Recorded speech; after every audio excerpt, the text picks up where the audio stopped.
Welcome to Blizzard Fire. We hope this video helps fire up your solution. You need the right gear and the very first actionable steps now.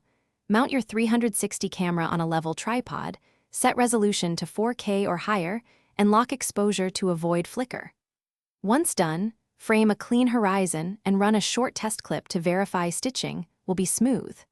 Use manual white balance and note start/stop times for audio syncing, because proper capture prevents problems later. Make sure your memory and battery are adequate before moving to multi-shot workflows.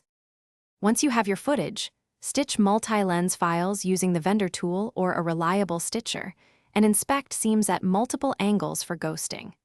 Then import into a 360 aware editor, set the project to equirectangular 16:9 one aspect, and stabilize while preserving field of view. Make sure to align the horizon and apply gentle denoising. You should also add spatial audio tracks and set orientation keyframes to guide initial viewer attention without forcing motion sickness. To finish, export a 2:1 equirectangular file using H.264 or H.265 with a high bitrate and AC3 or Opus audio. Embed spherical metadata if your tool doesn't add it. Upload to YouTube and set the video as 360 during processing, preview on desktop and mobile, and test in a headset if possible.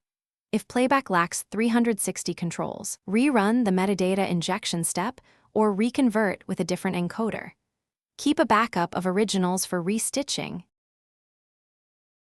Thanks for watching. If you found this helpful, don't forget to like and subscribe.